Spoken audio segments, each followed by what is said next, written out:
ኢየሱስ ክርስቶስ ይበላል ይጠጣል አይደለም እንዴ? ይሸናል ይደክማል። ይሸናል የሚል ማስረጃ አንጣልኝ። ኢየሱስ ክርስቶስ እንደኔውና አንተ ሰው እኮ ነው። ማስረጃ አንጣ። ይሸናል ምን አንጣ ማስረጃ አንጣ። በስምንተኛው ቀን አልተገረዘም? ማስረጃ አንጣ። ይሸናል የሚል እየነገርኩ እኮ ነው። በስምንተኛው ቀን አልተገረዘም። ለምን ነው ሽፍት የምታደርገው? እሺ ሽፍት አይደለም እየነገርኩ እኮ ነው። አሁን ደግሞ ወረስ ስላርግብህ አላህ እጅ እግር ባት ፊት አይን የማንም አይመስላለሁ አይደለ? አለው። ጭንቅላት አለው። ኧረ እባክህ ይኸውልህ የማይመስሉትን ጥያቄ ለምን ትጠይቃለህ?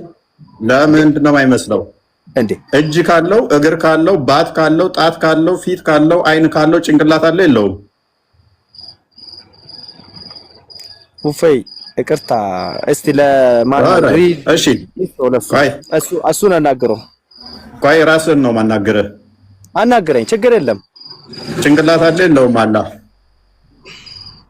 አላህ ነገርኩ። ይኸውልህ አሳጥሬ ከነገርኩ አላህ ጭንቅላት አለ የለውም? ምንም የጠራ ነው አልኩ እኮ። ጭንቅላት አለ የለውም? የጠየቁን ብቻ መልስ እንዴ። ጭንቅላት አለው የለውም? ምን ማለት ነው? እጅ አለው አይደለ እንዴ? እጅ አለው እግር አለው። እኛን የማይመስል ነው እኮ። እናንተን የማይመስል ችግር የለውም። እናንተን የማይመስል እጅና እግር ባትና ፊት አይንና እጆች ጣቶች አሉት። ጭንቅላትስ አንተን የማይመስል አለ የለውም? ጭንቅላትስ አኡዙ ቢላሂ ሚነሽ ሸይጣን ረጂም።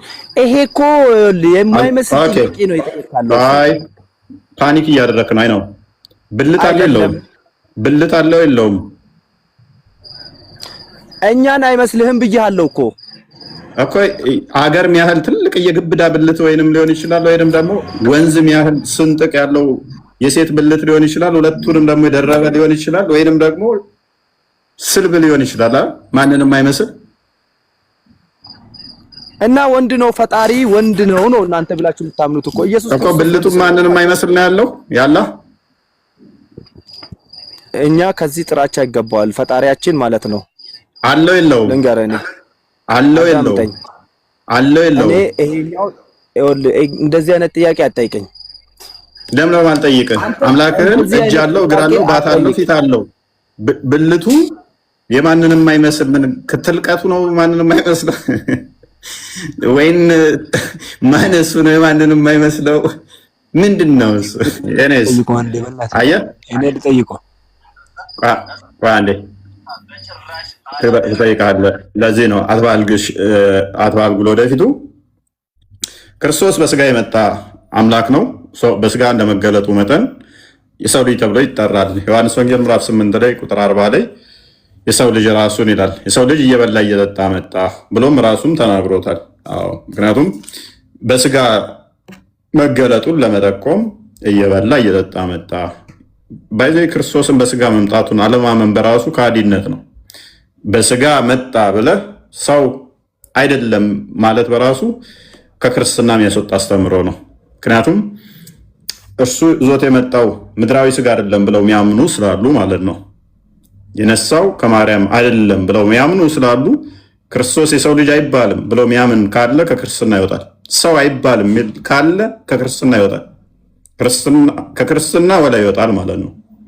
ያ ምክንያቱም እሱ ራሱን ምን ብሏልና የሰው ልጅ ብሎ ጠርቷልና እርሱ የባሪያን መልክ ይዞ በምስሉም እንደ ሰው ተገኝቶ ይኸውም ለመስቀል ሞት እንኳን ታዘዘ ተብሎ ተነግሮለታልና ስለዚህ ክርስቶስ ወንድሞቹን ሊመስል እኛም መሰለ በስጋ ተብሎ የተነገረለት ኤፌሶን ምዕራፍ 2 ቁጥር 5-7 ዕብራውያን ምዕራፍ 2 ቁጥር 15-16 በስጋ የተካፈለው ወንድሞቼ የሚያለን የአብርሃምን ዘር ያዘ እንጂ የመላእክትን ዘር አልያዘም።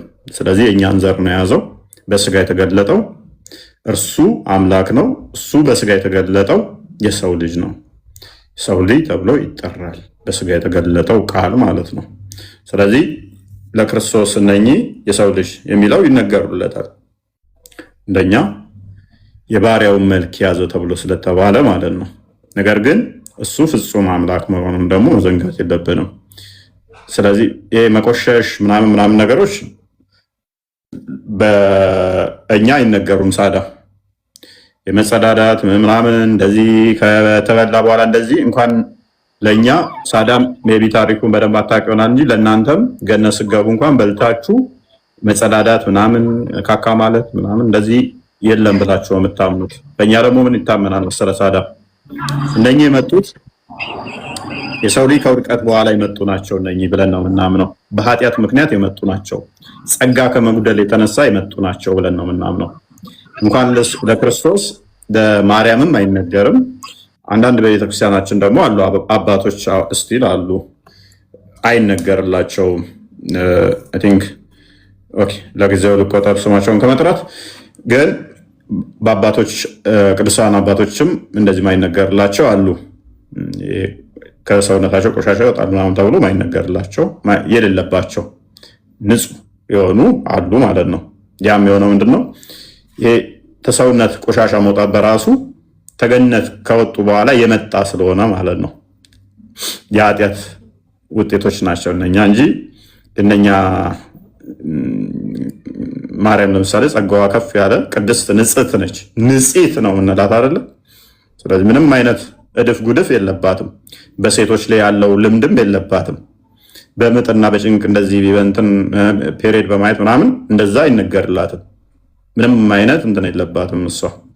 ልጇ ደግሞ ጸጋን የሚሰጥ እሱማ እንዴት! ስለዚህ አንድ ፀሐይ የሆነ ቆሻሻ ላይ ብታርፍ ፀሐይ በቆሻሻው ትቆሻለች እንዴ? ብርሃን ቆሻሻ ላይ ቢያርፍ ብርሃኑ ይቆሻል? ክርስቶስ ብርሃን ነው፣ የዓለም ብርሃን። እኔ የዓለም ብርሃን ነኝ ይላል። የዓለም ብርሃን ነኝ፣ እሱ የዓለም ብርሃን ነው።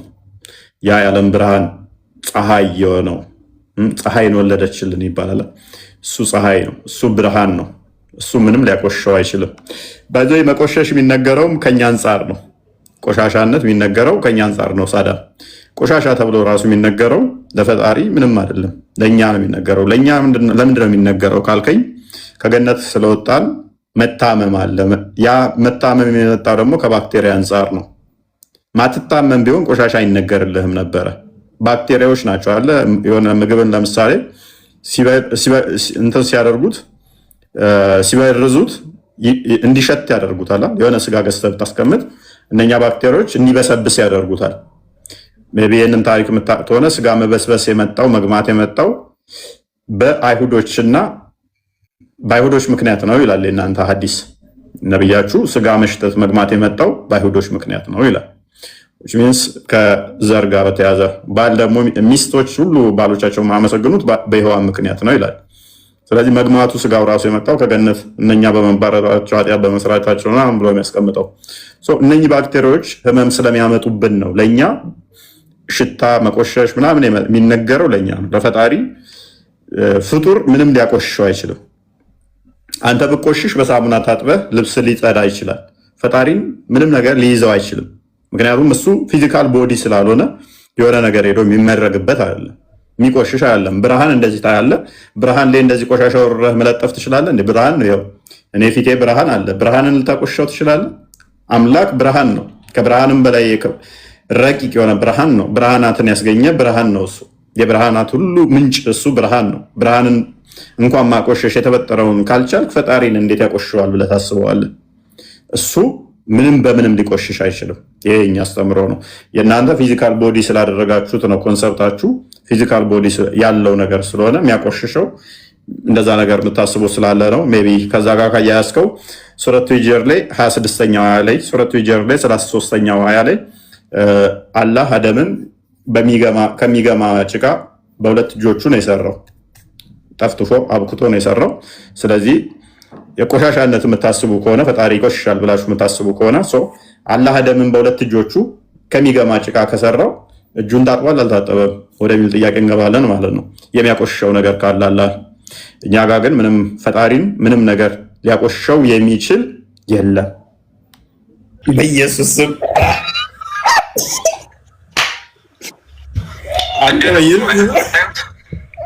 ደግሞ ምን እንዳለ ሰማሁ። ቆይ አዳምጠው በእናትህ። እንኳን እቃው ከመታጠቡ በፊት እጁ ከመታጠቡ በፊት መላስ አለበት። ከመጠረጉ በፊት አንተ መላስ ካልፈለግ ስር ላለው ሰው አስለስ ነው የሚለው። አንብበው።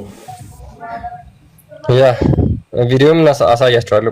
ኦኬ ቡኻሪ 54:56 ላይ ምን ይላል? ኢብን አባስ እንደተረከው ነብዩ እንደዚህ አለ If anyone of you eats ከናንተ ማናችሁ ምግብ ሲበሉ let him not wipe his hand until he licks it or has it licked ከናንተ ማንኛችሁ ምግብ ሲበሉ አትጥረጉት ለሌላ ሰው አስልሱት ወይም ደግሞ ራሳችሁ ላሱት።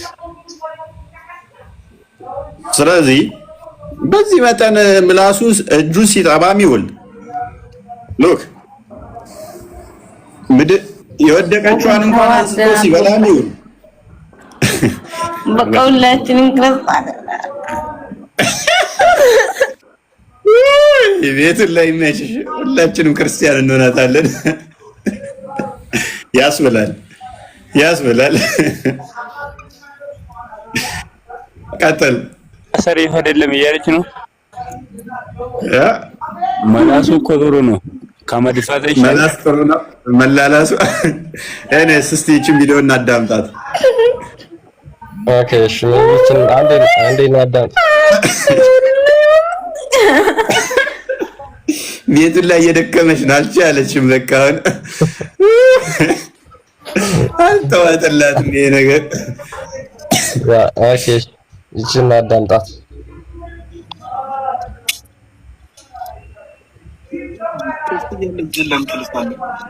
ነቢያችን ሰለላሁ ዐለይሂ ወሰለም እንዲህ ይላሉ፣ አንዳችሁ ምግብ በበላ ጊዜ እጁን ከመታጠቡ በፊት ወይም እጁን በሶፍት ከመጥረጉ በፊት እጁ ላይ ያለው ምግብ ይላሰው ወይም ሌሎች ሰዎች እንዲልሱት ያድርግ ብሎ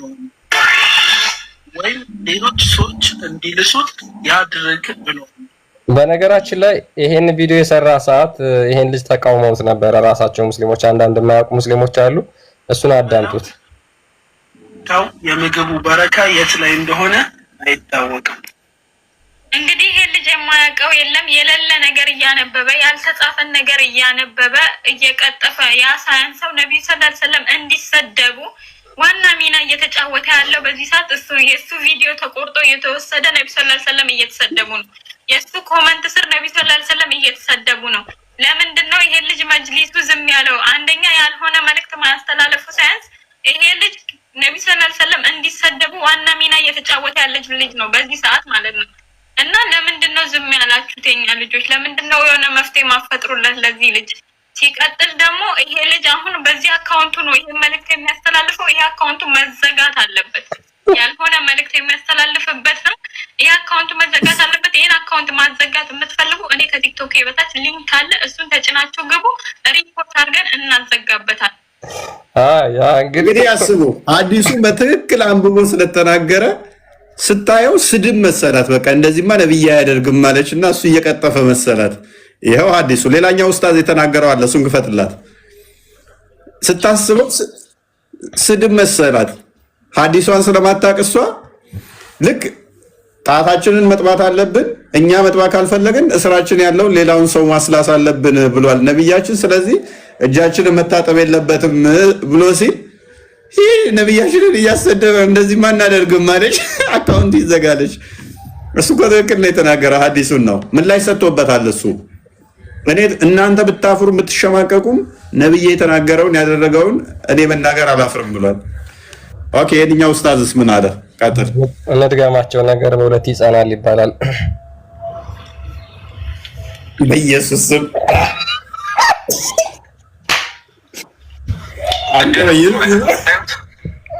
ደግሞ ምን እንዳለ ሰማሁ። ቆይ አዳምጠው በእናትህ።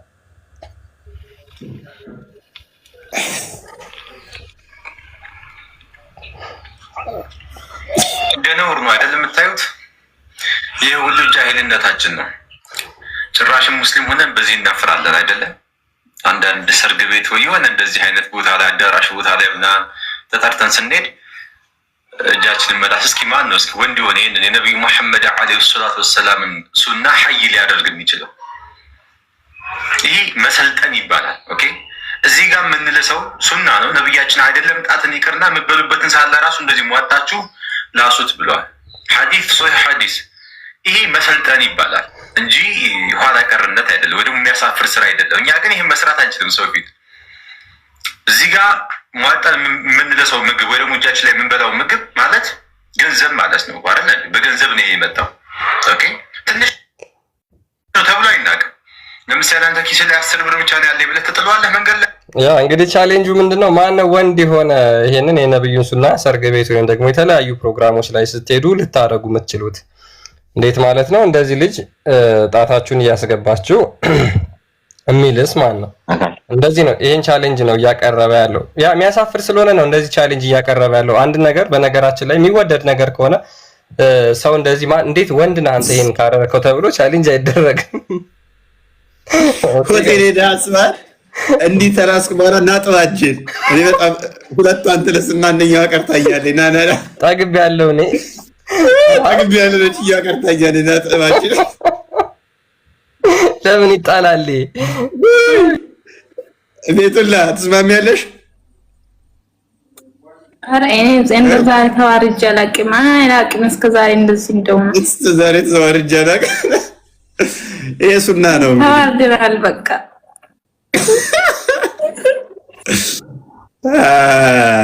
በ325 ዓመተ ምህረት አካባቢ እሺ፣ እሱን ታውቀዋለህ? ካታውቀውም አላውቀውም። እስኪ ንገረኝ። ማን ነበር ንያ? ስለዚህ የሃይማኖትህ አመጣጥ አታውቀውም ማለት ነው። እንደዛ ምንድን ነበረ? ምን ነበረ? በኢየሱስ ጉዳይ ስብሰባ ተደርጎ ነበረ በኒቃያ። እሺ፣ ከዛስ? ቆስጣንጢኖስ። ከዛ ከኢየሱስ 300 ዓመት ምናምን በኋላ የተደረገ ስብሰባ ነበር። በደንብ ታውቃለህ። አሁን አዳምጥ ፏል። ስለዚህ ምላሹን ትችለዋለህ ማለት ነው። ኦኬ 300 ምናምን 18 እንትን ሊቃውንት ተሰበሰቡ። ኦኬ እንትን አሉ። እሺ ሰዋት ምን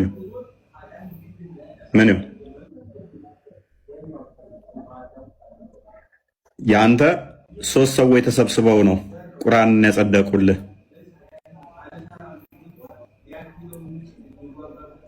በአቡበከር ጊዜ ላይ ዑመር፣ ዑስማንና አሊ ብን ጣቢት በእነኚህ 3ቱ ነው ተሰብስበው ተማክረው እምነቱን የመሰረቱልህ። እነኚህ የመሰረቱትን ደግሞ ዑስማን መልሶ ምን አደረገው? ቆይ እንዴ ዑስማን ምን አደረገው? ብቻውን ወሰነና ምን አደረገ? እንደዚህ አድርጉና እንደዚህ ጻፉ ብሎ ለ3 ሰዎች ትእዛዝ ሰጠ። በ3 ሰዎች ትእዛዝ እምነት ተደነገገ። በአንድ ሰው ትእዛዝ ማለት ነው እምነት የተመሰረተው። እሱም አልበቃላችሁና ከ250 ዓመት በኋላ ላይ ቡሃሪ የሚባል አንድ ሰውዬ የአዘርባይጃን ነዋሪ የነበረ ሙሐመድ የነበረበት ያልነበረ ከ200 ምናምን ዓመት በኋላ መጣና 666,000 ሐዲስ ሙሐመድ ተናገረ ብሎ መጽሐፍ ጻፈላችሁና እምነት መሰረተላችሁ።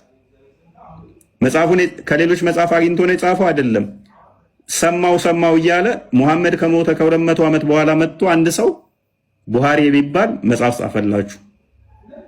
ከ300 ምናምን በኋላ ሌሎች አዲሳቶች መጡ። እንዴት ነው የጻፉት?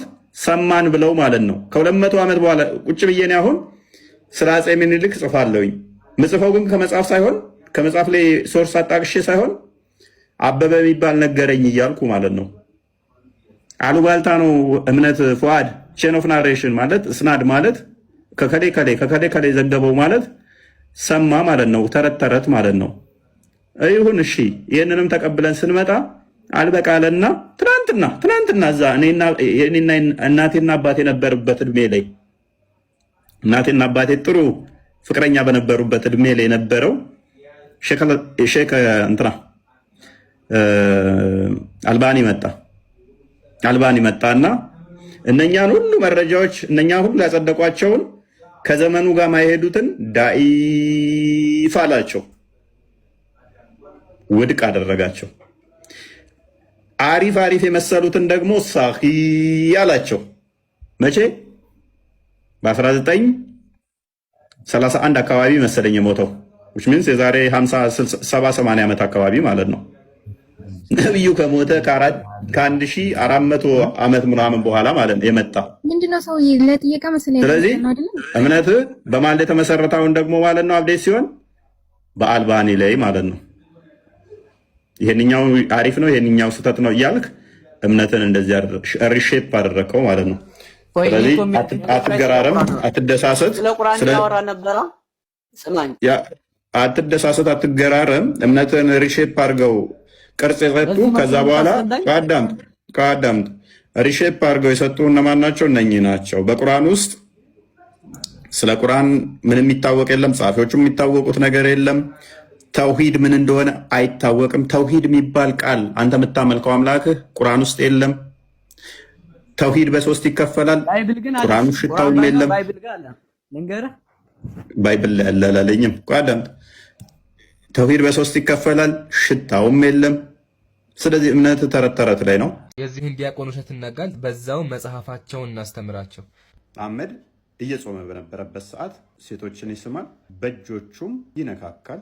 ሚስቶቻቸውን ይስሙ ነበር፣ ወዩባሽር እንዲሁም ያቅፉ ነበር። ወህወ ሷኢም ጾመኛ ሆነው አለቀ። ሐዲሱ የሚናገረው ይሄን ነው። አምላካችን ደግሞ የከለከለው ጾታዊ ግንኙነት ማድረግን ነው፣ በቀኑ ጊዜ ማለት ነው። ግን መሳሙ ማቀፉ ምንም ችግር የለውም፣ ወደ ስሜት እስካልገፋና እስካላደረሰ ድረስ ማለት ነው። ግን እሱ ገርሞ ከሆነ አምላክ በጾም ጊዜ ጡት ይጠባ ነበር። ከሱም አልፎ ሌሎችን ወንዶች እያመጣ ለሁለት ይጠቡ ነበረ፣ ብቻውን ደስ ስላለው ማለት ነው። ማለትም ለዛኛው ሰውዬ ጡት ይጋብዘው ነበር። ነገር ግን አንተ በራእይ ተገልጦ ጡት መጥባት ከደነቀህ ነብይህ የሬሳ ከንፈር እየመጠጠ ለሃጭ ይግት ነበር። ማስረጃ አልገደሉትም አልሰቀሉትም ይላል። አንተ ማስረጃ ብለህ ያመጣኸው ገድለ መባጽዮን ላይ ደግሞ ክርስቶስ እንደተገደለ ይናገራል። በጣም እናመሰግናለን አምላክህን ዲባንክ ስላረከው። የሙስሊም ኡስታዞች ሁል ጊዜ አርጊመንት ሲሰሩ ልክ እንደዚህ የራሳቸውን አምላክ ዲባንክ እያደረጉ ነው የሚሰሩት። ኡስታዙ ቪዲዮን የሰራው ፎይ ዋሽቶ ሳይሆን በፎይ አማካኝነት መጋለጥ የጀመሩትና በአረብኛ ተደብቀው የቆዩ የእስልምና አስተምህሮት እና የመሐመድ አሳፋሪ ገበናዎች ማንኛውም ጤነኛ አይምሮ ያለው ህዝብ ሙስሊም ይህንን ነብይ ራዕይ አድርጎ እንደማይከተል ስለገባው ነው። ቪዲዮ ሲጀምር የእፎይ ውሸት ላጋልጥ ብሎ ይጀምርና እፎይ በእንግሊዝኛ ያነበበውን እሱ በአረበኛ ተመሳሳይ ቃል ተናግሮ በእስልምናችን ጾም ወቅት ኪስ ማድረግ መነካካት ይፈቀዳል በማለት አረጋግጦልናል። እኛስ ምን አለ? ስላመንክ እናመሰግናለን ብራዘር። ነገር ግን ካመነ በኋላ አንድ መስፈርትን አስቀምጧል። ስሜቱን መቆጣጠር የሚችል ሲጀምር ከመነሻው መፈቀዱ በራሱ ጤናማ አይደለም። አንድ ነገር ተፈቅዷል ማለት ጤነኛ ነው ወይንም መንፈሳዊ ነው ማለት አይደለም። ለምሳሌ በብዙ ሀገሮች ሲጋራ ማጨስ የተፈቀደ ነው፣ ነገር ግን ጤነኛ ነው ማለት አይደለም። ኡስታዙ የሚያደረገው እኛ ያነሳነውን ጤነኛ አይደለም የሚለውን የሞራል ጥያቄ ህጉ ይፈቅዳል በሚል የህግ ማብራሪያ ሊሸፍነው ሞክሯል። ይህንንም ማብራሪያ የሰጠው ድርጊቱ በራሱ ስሜት ቀስቃሽ መሆኑ ስላመነ ነው። ለመሆኑ አርአያ አድርጋችሁ ብትከተሉት ነብያችሁ መሐመድ ስሜቱን መቆጣጠር የሚችል ሰው ነበረን? አይሻ እንደተናገረችው በጾም ወቅት ሄሬድ ላይም ሆና ሁላ ይሰማትና ፈንድል ያረጋት እንደነበረ ነገር ግን ስሜቱን ይቆጣጠራል ተብሎ ቢጻፍም ሳሂህ ሙስሊም 1403 መንገድ ላይ የሄደ ድንገት ሴት አይቶ ስሜቱን መቆጣጠር አቅቶ ወደ ወሲ ወደ ሚስቱ ይሄድ ልቴ እንዳይቆም ወይ ደግሞ የዘር ፈሳሽ ስፐርሜ እንዳይፈስ ብሎ ጸሎት ዱዓ ሲያደርግ የነበረ የ30 ሰው የወሲ ጉልበት ያለው ሰው እንዴት ነው እንድል እያደረገ የነካካ ኪስ እያደረገ ስሜቱን ሊቆጣጠር የሚችለው? እናንተስ ምን ትላላችሁ? አሳማኝ ነው? ያሳምናል? መሐመድ ሀጅ ለማድረግ ሲሄድ ስሜቱን መቆጣጠር አቅቶት ገንዘብ ከፍሎ ዛፍ ስር ወሲብ ያደረገ የነበረ ሰው ዛሬ ላይ ያላችሁ ሙስሊሞች መሐመድ መልካም አርአያችን ነው እንከተለዋለን ካላችሁ ለስራ ጉዳይ ፊልድ ሄዳችሁ ስሜታችሁን ትቆጣጠራላችሁ ወይንስ ገንዘብ ከፍላችሁ ትከራያላችሁ? ስሜታችሁን ከተቆጣጠራችሁ እናንተ ለእርሱ አርአያ ትሆናላችሁ እንጂ እርሱ ለእናንተ መቼም አርአያ ሊሆን አይችልም። ፎልስ አናሎጂ ወይንም የተሳሳተ ንጽጽር ማለት ሁለት ፈጽሞ የማይገናኙ ወይም በባህሪያቸው የማይመሳሰሉ ነገሮችን አንድ ናቸው ብሎ በማነጻጸር የተሳሳተ ድምዳሜ ላይ መድረስ እሱ ራሱ ካመጣው መጽሐፍ ላይ ነው ስክሪንሾት አድርጌ ማሳያችሁ ተመልከቱ። መጽሐፉ ላይ የሚታየው ጡት ጠባ የሚለው ቃል ራእይ ቪዥን እንጂ ስጋ የተደረገ አካላዊ ንክኪ አይደለም። ይህ የሚያሳየው የጌታን ፍጹም ሰው መሆን ኢንካርኔሽን እና ከእናቱ ጋር ያለውን የፍቅር አንድነት። ኡስታዙ ኢየሱስ ለጎረምሳ ጡት ጋበዘ። ይህ ደግሞ ግማሽ በላይ የሆኑ የዓለምና የኢትዮጵያን ሕዝብ ክርስቲያን አምላክ ፈጣሪ መሳደብ። ታዲያ የገዛ ባለቤቱ አይሻ እንደተናገረችው የመሐመድን የዘር ፍሬ ስፐርም ከልብሱ ላይ እፈቀፍቅለት ነበር እሱ